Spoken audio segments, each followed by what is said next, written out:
If one wants to explore the mystical nature of our existence, then enhancing the Akash is a very vital and necessary aspect.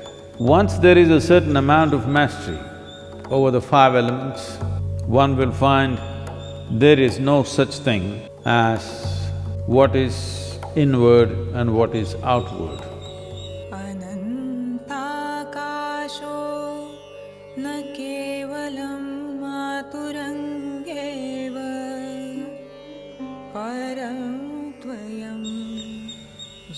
The five elements that we recognize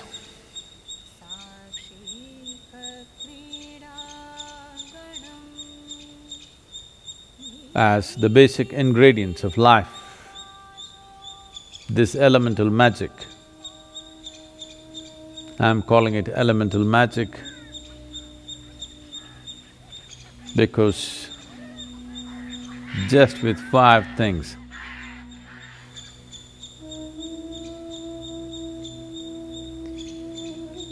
not 5 million, just five things.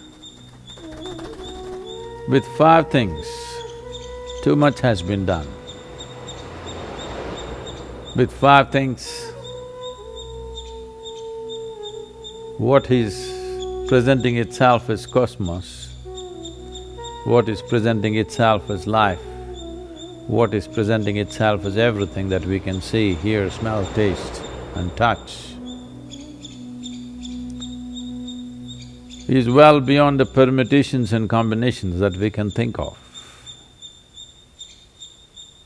If something goes beyond the permutations and combinations, then it's no more mathematic, it is magic.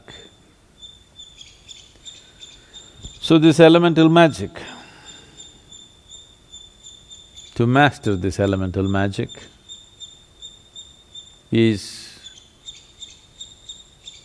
the most fundamental dimension of yoga. Essentially, when people want to be physically robust,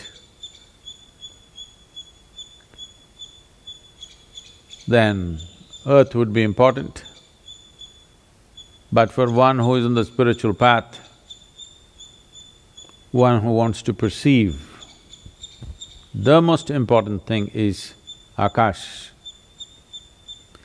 Why Akash becomes most important is, in the making of this human form, 72% of water, 12% of earth, 6% of air, 4% of fire is largely determined. The rest is Akash. When we said rest, we did not mean 6%, we said rest. Now, if you increase the proportion of Akash within the system, if you increase the proportion of Akash in the larger scape of who we are, then our ability to perceive is tremendously enhanced. If this proportion remains low or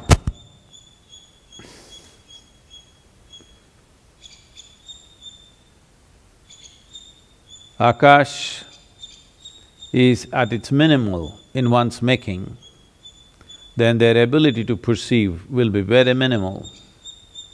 Even if they have a great intellect, this intellect will forage in mundane things. It can never rise to perceive something more than that. So in this context, one important aspect of spiritual progress, one important aspect of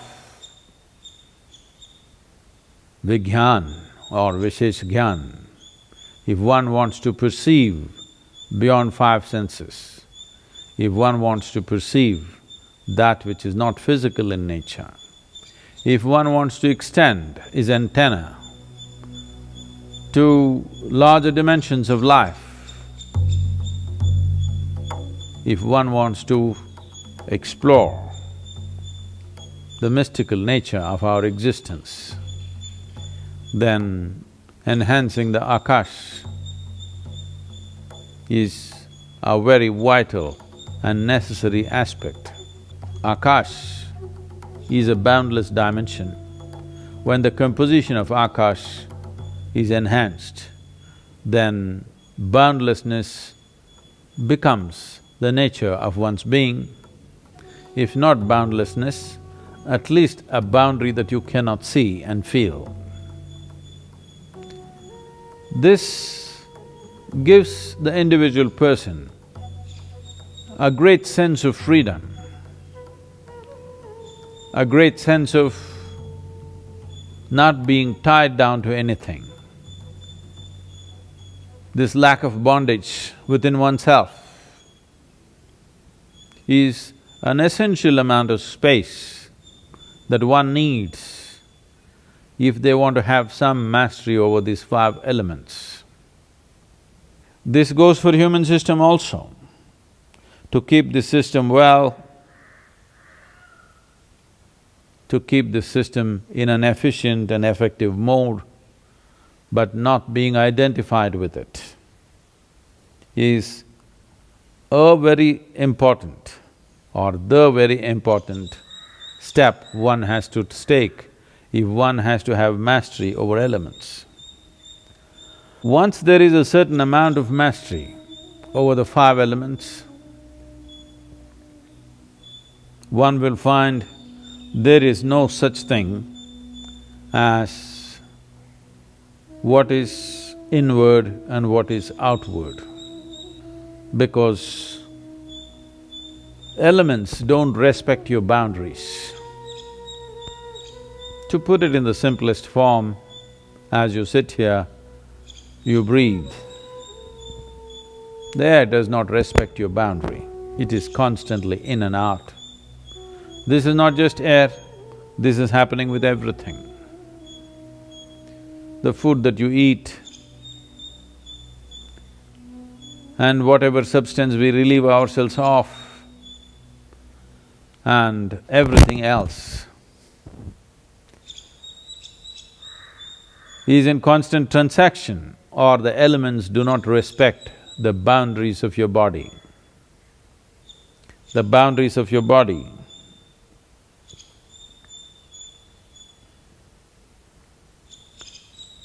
are only for your psychological comfort, but the 5 elements have no respect for that, and they anyway transact without your permission. So if you have some access to experiencing the nature of the elements, then you also lose the boundaries of your body. Or in other words, you have sacrificed your privacy, because there is no such thing as privacy, because you know everything is seeping in and everything is seeping out constantly.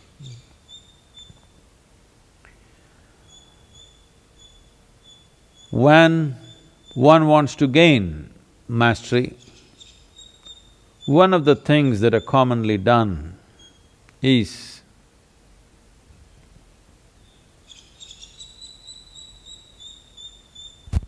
those of you sitting in America or anywhere else in the world right now, including India, don't try to do this. You will see the spiritual movements of the past, whether you take the yogis like the Nagas or the Gorakhnathis or the Jains, one of the things that they do at the basic level of sadhana is, first thing is to expose themselves to elements, because They want the transaction to happen freely. As today, walking around naked in the world is not a possibility, though in India it is still in practice. You will see thousands of them walking naked, not bothered about the social norms. That is not a possibility for all of you. So one simple thing that you can do is move to a looser level of clothing. Well, you may not look shapely, but there is no shape to you on the elemental scape. It is in constant transaction. To facilitate this, to be able to be conscious of this, one important thing is there is a little bit of space between your body and what you wear, that it is not tight-fitting clothes. This is one step that one can take to… If you pay attention, you will see beyond this breath, a whole lot of transaction is happening constantly across the body. If one pays enough attention to this transaction, then one will also slowly understand the nature and the composition of the elements within us, then enhancing one dimension or increasing the akash in the system through appropriate practice becomes a possibility. And of course, once I say this, the first question is, Sadhguru, what is that practice? Practice doesn't come first, attention comes first. By attention, if one knows that there is transaction, not by intellect, but by attention, if one knows that there is a transaction, then how to tweak the transaction in our favor is something we can do. First thing is to take charge of the most obvious transactions. The most obvious transactions are breath, food, consumption of water, and the temperature of the body, and the temperature outside. These are the most obvious transactions. Just pay a little more attention to these obvious transactions. It always amazes me how breath, which is such an obvious transaction, and it doesn't happen quietly, it moves the entire body. But most people never ever notice it. If you can't notice your breath, how to notice anything subtler than that? Because breath is a noisy activity, it is happening. If you bring attention to these things, how you eat, how you drink, how you breathe, how you touch everything that you touch, you will see the experience of life will rise to a completely different level. These simple things most human beings are not doing. They're gulping down what they eat and drink, they breathe completely unconsciously, they touch anything and everything without knowing what they're touching or feeling it. Largely it's happening like this for most people. If you bring awareness to that, if you bring… let me not even use the word awareness because it means many things to many people, bring more attention to that. If you are far more attentive to these things, then without slowing down anything, this is important.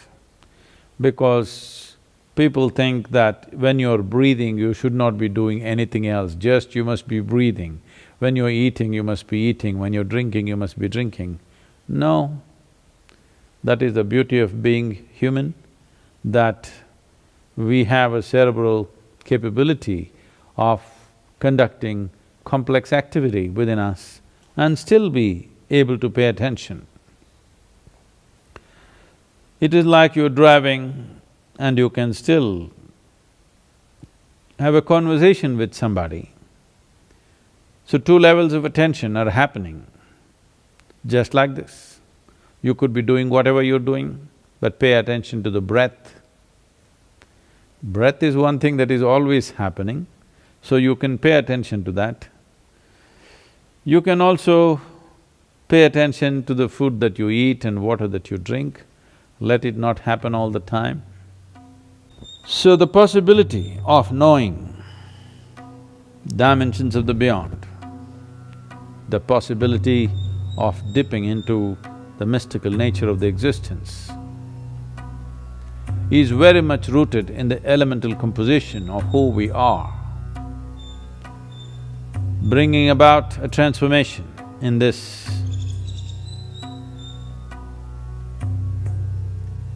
can do fantastic things to you, but one must also understand that fantastic things can also turn your life upside down. That is the nature of fantastic things